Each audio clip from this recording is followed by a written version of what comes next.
Hello, আসসালামু আলাইকুম। কি অবস্থা সবার, কেমন আছেন? আজকে আমি আপনাদের তৈরি করে দেখাবো খুবই মজাদার চিকেন কাবাব। এই কাবাবটি আমরা খুবই সহজে ঘরে গ্যাসের চুলাতেই এবং ফ্রাই প্যানে করতে পারি। ওভেন না থাকলেও আমরা খুবই সহজে এই চিকেনের কাবাবটা তৈরি করতে পারি।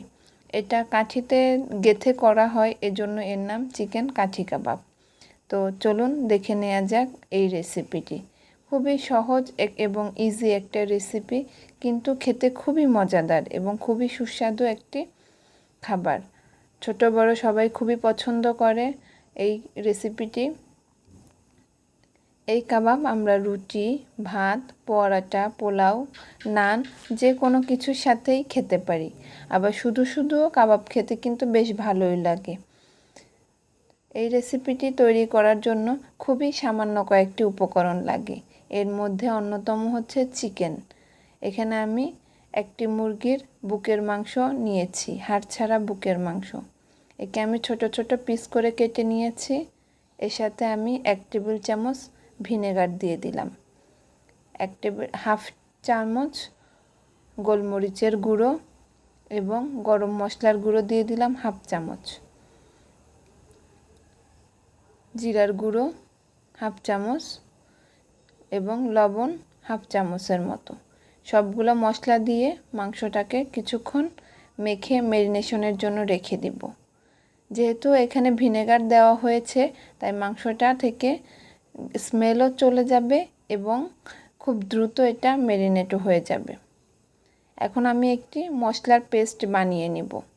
এজন্য আমি এখানে ব্যবহার করব ধনিয়া পাতা, কাঁচামরিচ, রসুন, আদা এবং পেঁয়াজ।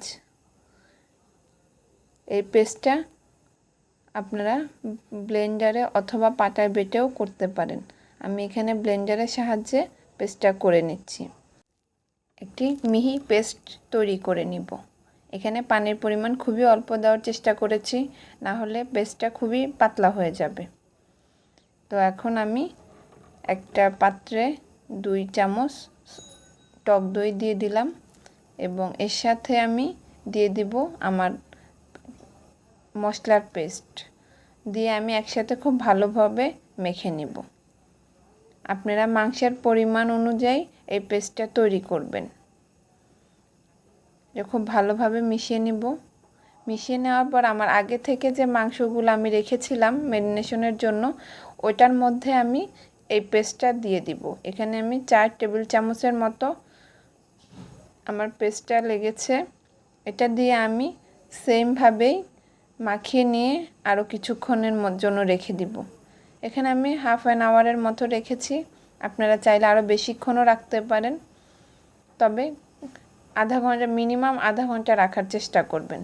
তাহলে মশলাগুলো মাংসের সাথে খুব সুন্দরভাবে মিশে যাবে এবং মাংসের স্বাদটা অনেক ভালো বাড়াবে।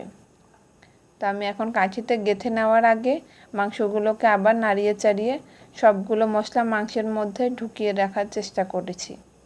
একটা কাঠির সাহায্যে আমি মাংসগুলোকে গেঁথে নিলাম একের পর এক।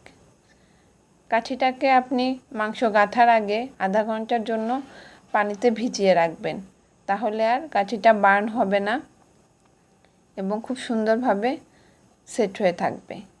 তাই মাংসগুলোকে একটু ফাঁকা ফাঁকা করে গেঁথে নিচ্ছি। সবগুলো আমার রেডি হয়ে গিয়েছে। এ পর্যায়ে আমরা মাংসগুলোকে ওভেনেও দিতে পারি, কিন্তু আমি এখানে আজকে ফ্রাই প্যানে তৈরি করে দেখাবো। এজন্য আমি ফ্রাই প্যানে বাটার দিয়ে নিলাম। এখানে আমার 1 টেবিল চামচের মতো বাটার আছে।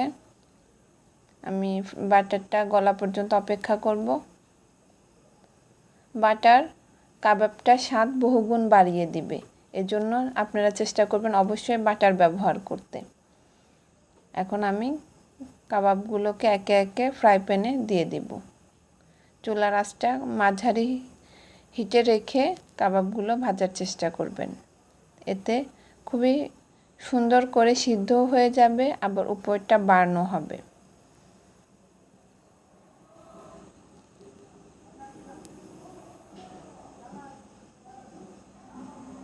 আমি নেড়ে চেড়ে দিচ্ছি। আমার এক পাশ মোটামুটি হয়ে গিয়েছে এবং আরেক পাশ আমি উল্টিয়ে দিচ্ছি। মাংসটাকে উল্টিয়ে পাল্টিয়ে রান্না করবেন, তাহলে সব দিকেই সমানভাবে বার্ন হবে। এখন আমার যে এক্সট্রা মশলাগুলো বাটিতে ছিল, ওই মশলাগুলো আমি একটা ব্রাশের সাহায্যে মাংসের গায়ে লাগিয়ে দিচ্ছি। এতে আমার এক্সট্রা মশলাটা নষ্ট হবে না এবং মাংসটাও অনেক জুসি থাকবে।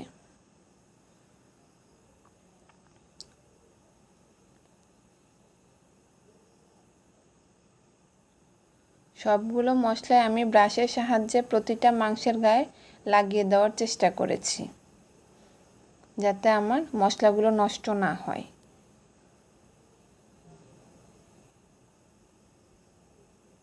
এটা আমার আরেক পিঠও হয়ে গিয়েছে, আমি উল্টিয়ে নিয়েছি।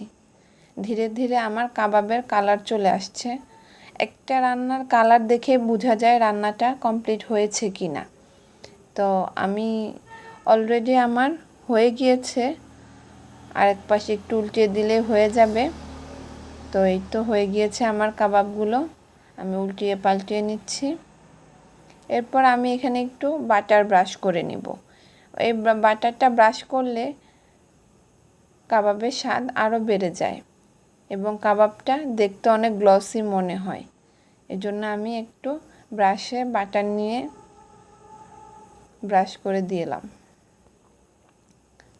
এই তো রেডি হয়ে গেল আমার চিকেন কাঠি কাবাব। আমার রেসিপিটা যদি ভালো লাগে অবশ্যই আপনারা বাসায় ট্রাই করবেন।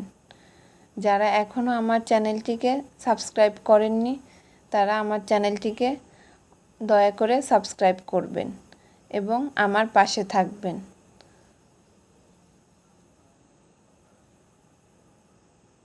আমার রেসিপিটি ভালো লাগলে অবশ্যই লাইক এবং কমেন্টের মাধ্যমে আমাকে জানাবেন। এই তো রেডি হয়ে গেল আমার চিকেন কাঠি কাবাব। এই কাবাবটি সত্যিই খেতে অনেক অসাধারণ হয়। আপনারা বাসায় অবশ্যই ট্রাই করবেন এবং কেমন হলো আমাকে জানাবেন। আপনাদের মতামত আমার কাজের উৎসাহ বহুগুণ বাড়িয়ে দেয়। এই কাবাবটি খুবই অল্প সময় রেডি করা যায় এবং খুব তাড়াতাড়ি তৈরিও করা যায়। দেখুন খুবই সফট হয়েছে, একদম চামচে লেগে চলে আসছে। খুবই নরম হয়, খেতে খুবই সুস্বাদু। আমার রেসিপিটা দেখার জন্য আরেকবার আপনাদের সবাইকে ধন্যবাদ।